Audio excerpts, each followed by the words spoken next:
Bismillahirrahmanirrahim. Assalamualaikum warahmatullahi wabarakatuh. Selamat pagi dan salam sejahtera untuk kita semua, teman-teman, Bapak Ibu. Alhamdulillah, pada hari ini kita masih diberikan kesehatan oleh Allah Tuhan Yang Maha Esa. Karena pada kesempatan kali ini kita masih sempat mengikuti video pembelajaran mata kuliah Kalkulus 2. Nah, untuk itu, sebelum kita masuk pada materi, marilah kita semua, teman-teman, Bapak Ibu, untuk berdoa sejenak, ya. Berdoa dimulai.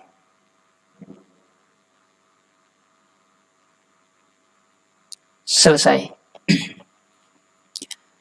Baik, teman-teman semua, kemarin kita sudah mempelajari materi yang sebelumnya terkait dengan turunan. Nah, sekarang pada kesempatan kali ini kita akan membahas tentang barisan bilangan dan deret. Nah, tentunya sebelum masuk pada materi deret, kita harus tahu dulu barisan bilangan. Jadi, ini adalah dasar-dasar daripada barisan bilangan untuk masuk di deret gitu ya. Nah, sebenarnya saya hanya ingin merefresh kembali atau mengulang kembali materi ini karena sebenarnya sudah sering teman-teman pelajari, tapi sebelum kita masuk ke tingkat yang lebih sulit kita mengingat dulu ya. Jadi apa yang dimaksud dengan barisan bilangan? Nah, barisan bilangan adalah himpunan bilangan dengan tingkat pengaturan tertentu dan dibentuk menurut sebuah aturan tertentu. Nah, teman-teman, Bapak Ibu semua melihat di sini ada 1, 2, 4, 6, 8. Ini ya. Kemudian ada 2, 1, 3, 5, 7. Kemudian 3, 3, 6, 9, 12, 15. Nah, jika teman-teman perhatikan, bilangan-bilangan ini, yang pertama 1, 2, dan 3, ini disusun mengikuti pola tertentu. Jadi bilangan-bilangan tersebut, atau bilangan-bilangan ini, disebut barisan bilangan. Jadi ini adalah barisan bilangan ya.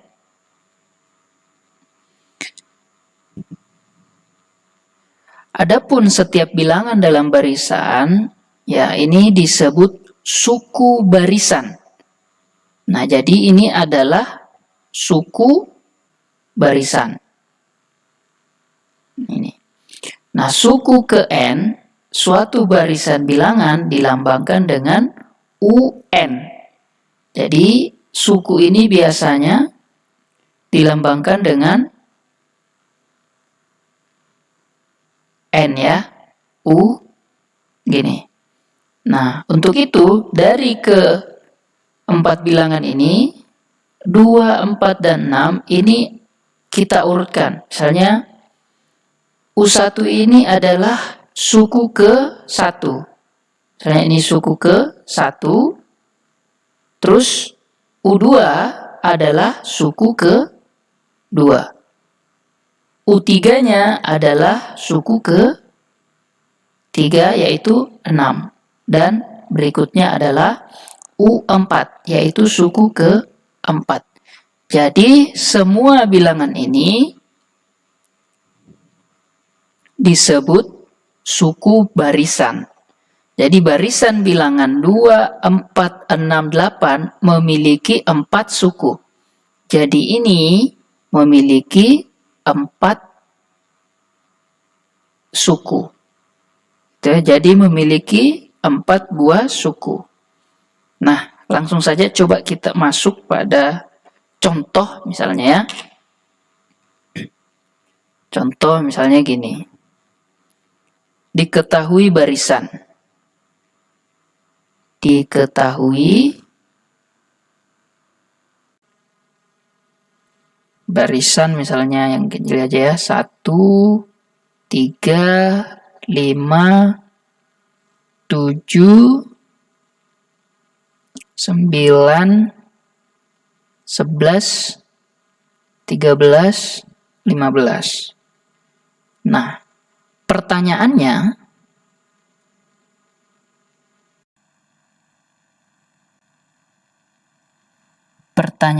adalah yang pertama, tentukan banyaknya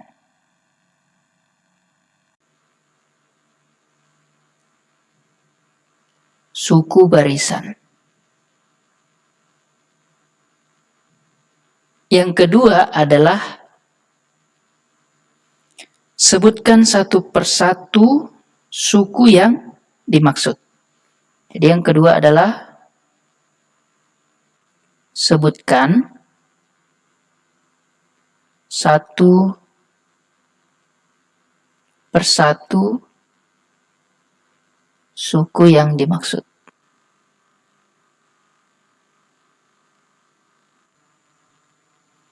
Oke ya.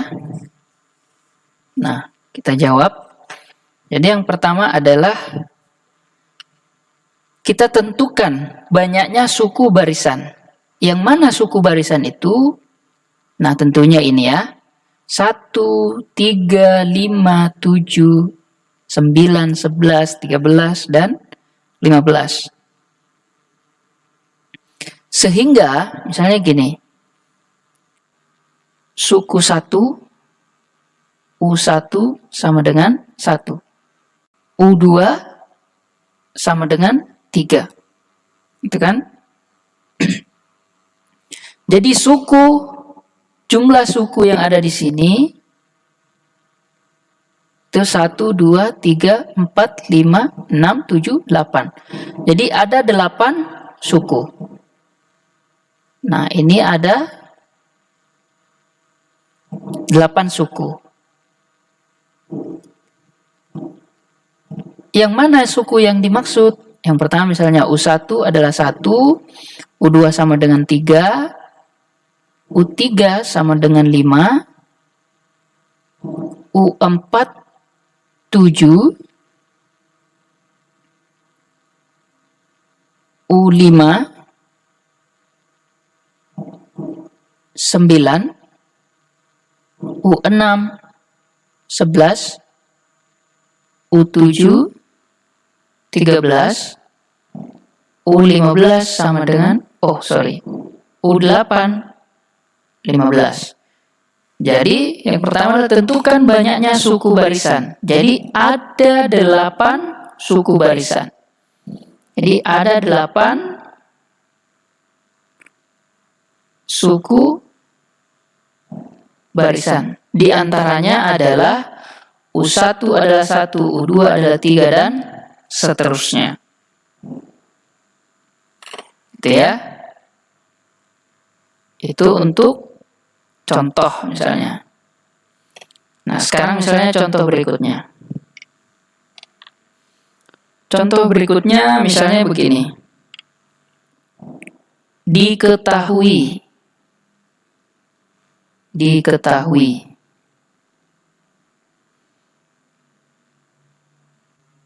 Barisan bilangan misalnya 5, 10, 20, 40, dan 80. Misalnya begitu. Nah, tentukan U2, U4, dan U5. Tentukan U2, U4, dan U5. Nah, tinggal kita ketahui ini. Ini adalah U1, U2, U3, U4, U5. Berarti U2-nya yang mana? Nah, berarti U2 sama dengan 10, U4 sama dengan 40, U5 sama dengan 80. Gitu ya. Ini contoh. Nah, contoh barisan bilangan. Oke, baik. Nah, berdasarkan polanya, barisan bilangan ini sebenarnya dibagi menjadi dua bagian, yaitu barisan aritmatika atau barisan hitung dan barisan geometri. Jadi ada dua. Ini ya, aritmatika dan geometri. Tentunya sebelum kita masuk pada barisan aritmatika dan barisan geometri, kita harus ketahui dulu polanya. Jadi berdasarkan polanya. Ini. Jadi sebenarnya pengertian pola ini kalau teman-teman pernah melihat sebuah dadu, pada umumnya dadu ini memiliki bilangan-bilangan yang digambarkan dalam bentuk bulatan. Jadi coba teman-teman perhatikan, misalnya gambar di bawah ini, misalnya ya. Misalnya gini, saya gambar ya.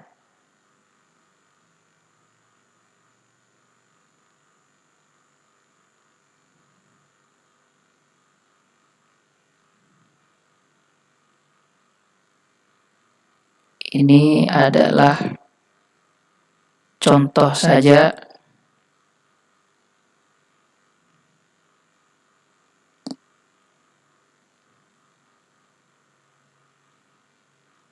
Misalnya begini. Ini ada dadu di sini, terus di sini, terus di sini juga.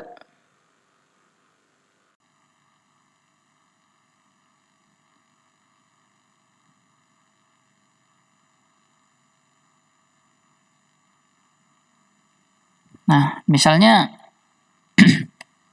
teman-teman lihat, ini adalah sebuah dadu. Nah, bulatan-bulatan dadu ini memiliki bulatan kecil. Jadi bulatan kecil ini disebut noktah atau titik. Jadi ini adalah noktah atau titik. Gitu ya. Di setiap sisinya. Jadi nokta-nokta tersebut ini mewakili bilangan-bilangan yang tertentu. Yang sudah ditentukan. Jadi satu nokta ini, sebenarnya misalnya ini. Nah, satu nokta itu mewakili bilangan 1. Mewakili bilangan 1. Jadi dua nokta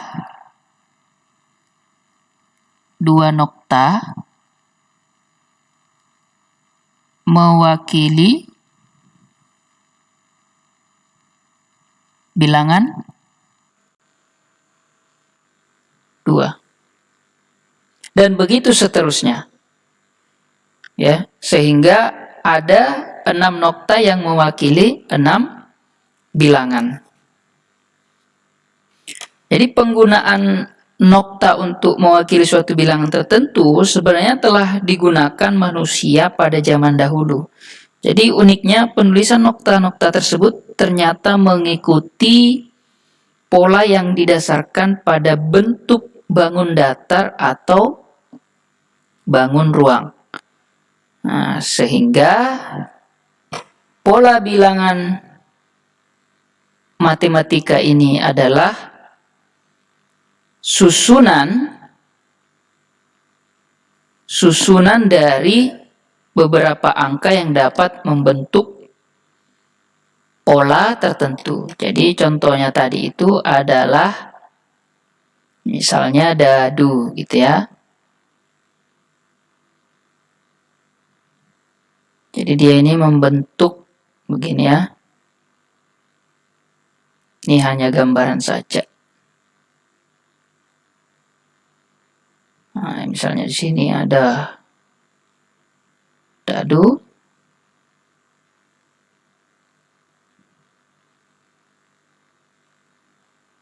Ini satu. Jadi dia ini membentuk ya sebuah susunan yang polanya tertentu gini.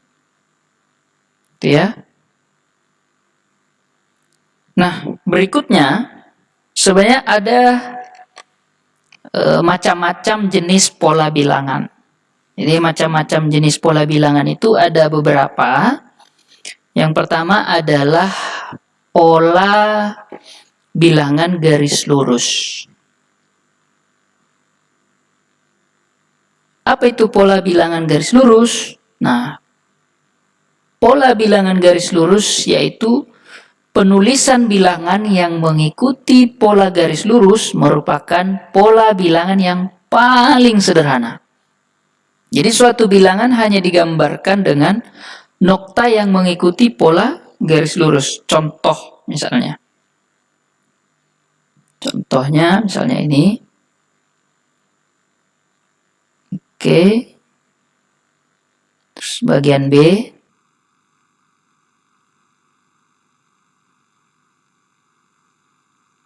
C.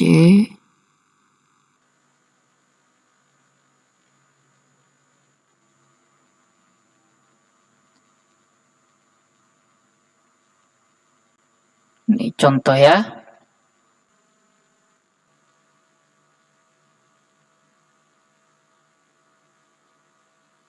Ini misalnya titik-titik. Jadi, ini mewakili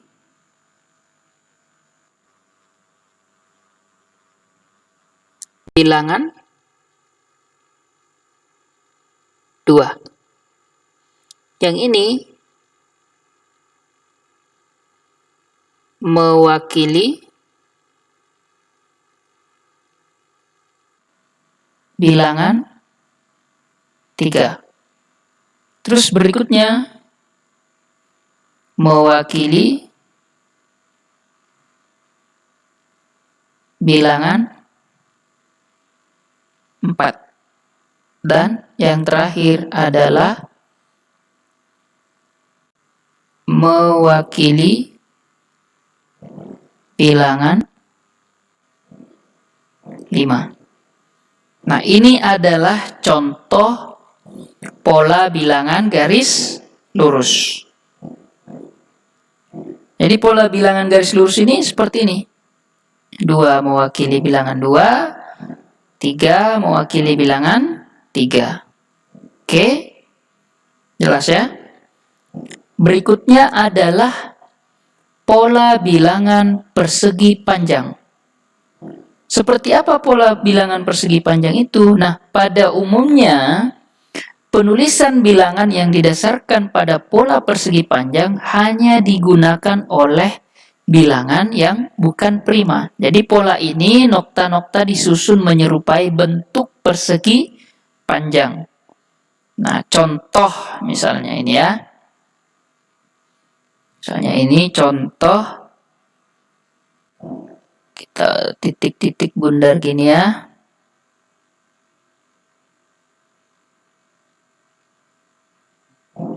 Oke, misalnya ini.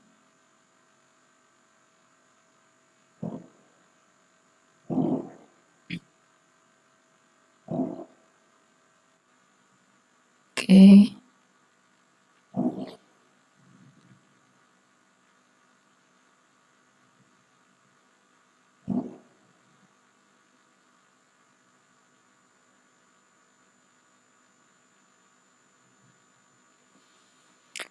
Nah, ini adalah contoh pola bilangan persegi panjang. Jadi, yang pertama ini mewakili, misalnya, ada 6 titik ini seperti bentuk persegi panjang. Jadi, ini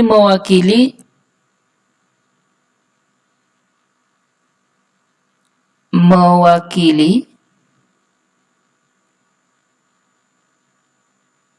bilangan 6,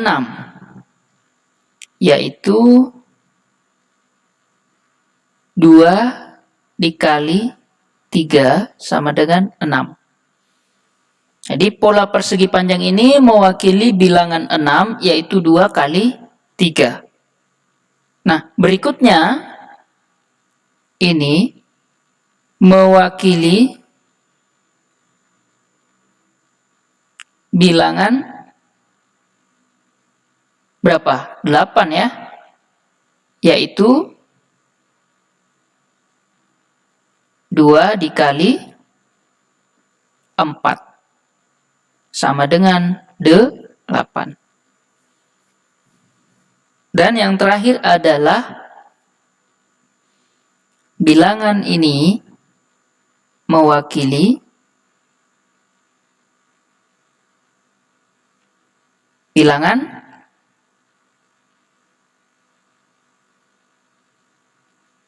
6, yaitu 2 dikali 3. Sorry ya, terbalik ya. 3 dikali 2 sama dengan 6. Jadi ini 3 baris dikali 2. Nah, ini adalah pola bilangan persegi panjang.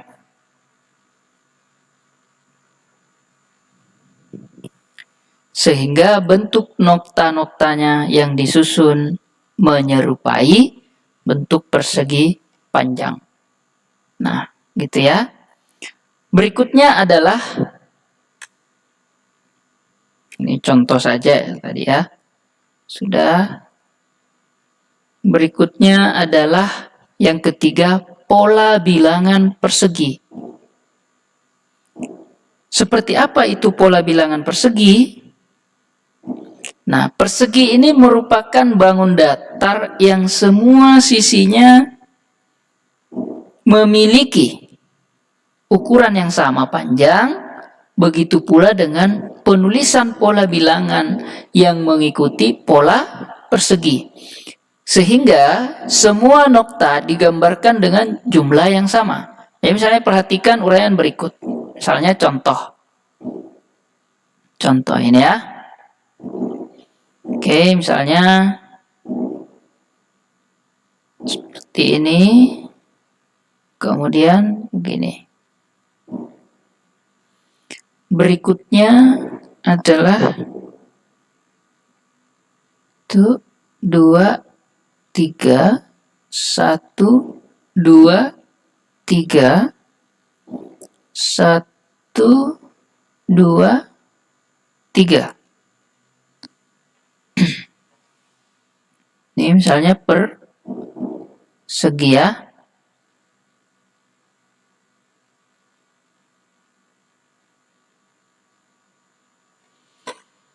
Nah, kalau seperti ini, ya misalnya bilangan yang ini adalah nokta-nokta ini mewakili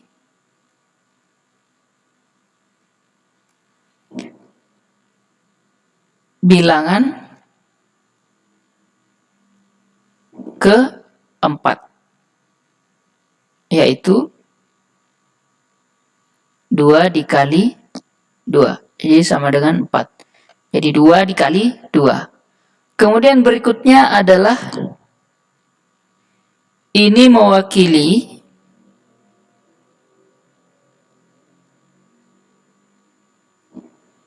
bilangan 9.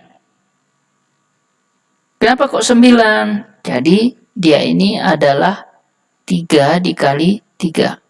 Sama dengan 9. Ininya 3. Turun juga 3. Jadi ini barisnya 1, 2, 3. Nah, sehingga mewakili bilangan 9. Dan 3 kali 4. Jadi pola bilangan persegi ini teman-teman bisa lihat bahwa dia mengikuti pola persegi dengan nokta yang jumlahnya harus sama. Jadi nokta-noktanya ini sama. Gitu ya. Nah, sebenarnya jika dilanjutkan, bilangan-bilangan yang digambarkan mengikuti pola persegi itu misalnya gini. Contoh ya.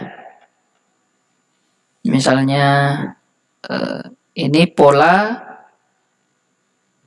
misalnya pola persegi ya.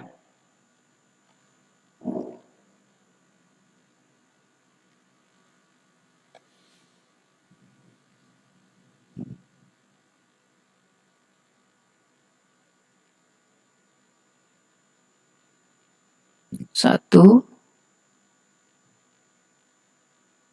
4, 9, 16, 25, 36, 49, 64, 81, 100 dan seterusnya.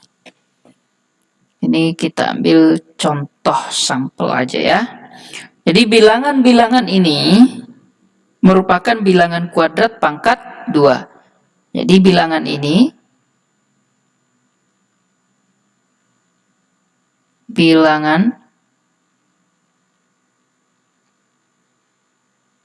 itu kuadrat.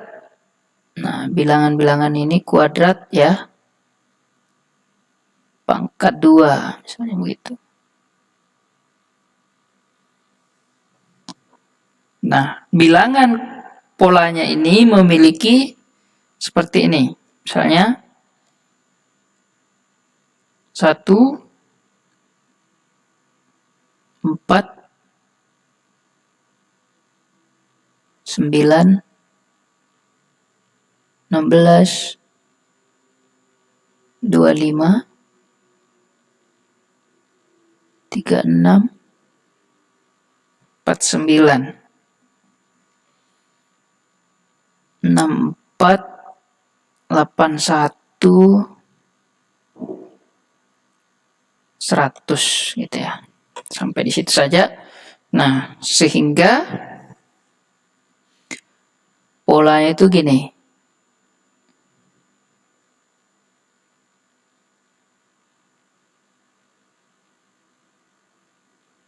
Oke.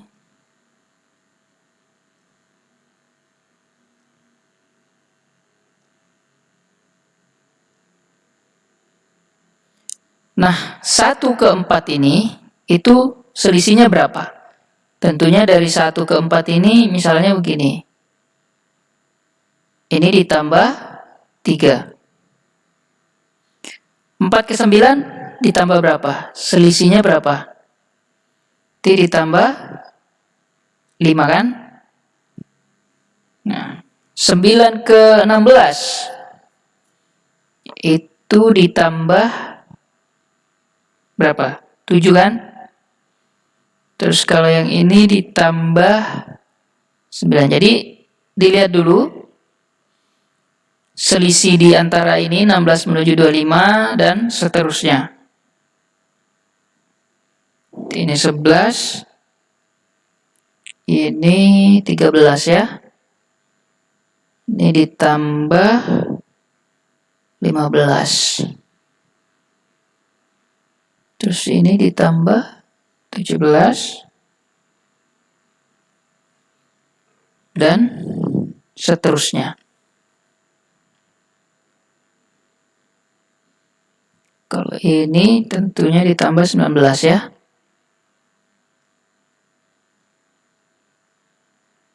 Ini 17. Jadi di pangkat 2 gitu.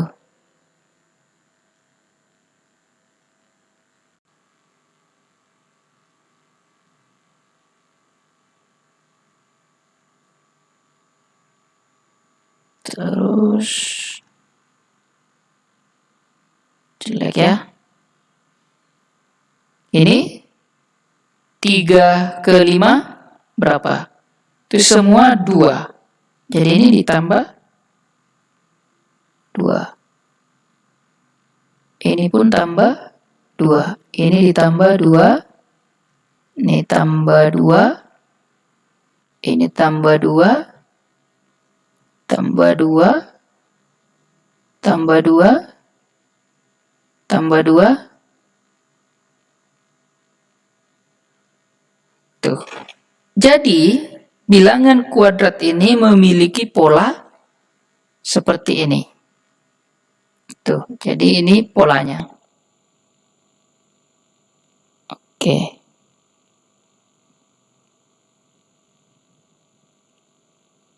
Gitu ya.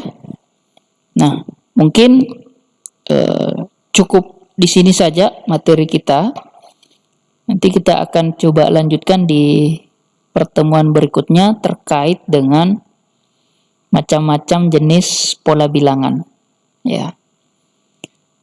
Ini baru pola ketiga ya. Jadi pola bilangan persegi. Ini contoh untuk pola bilangan persegi. Di mana pola bilangan persegi ini memiliki nokta atau digambarkan dengan jumlah yang sama.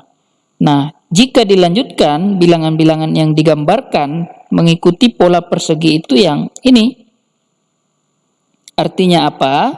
Nah, bilangan-bilangan tersebut ini, bilangan-bilangan ini merupakan bilangan kuadrat pangkat 2. Kenapa? Nah, jika diperhatikan, jadi bilangan kuadrat ini memiliki pola bilangan yang pangkat 2. Ya, seperti ini. Tuh. Jadi mungkin cukup sekian dulu materi kita kali ini. Kalaupun ada yang kurang jelas, nanti silahkan ditanyakan ya. Saya akhiri, wabillahi taufiq wal hidayah. Assalamualaikum warahmatullahi wabarakatuh.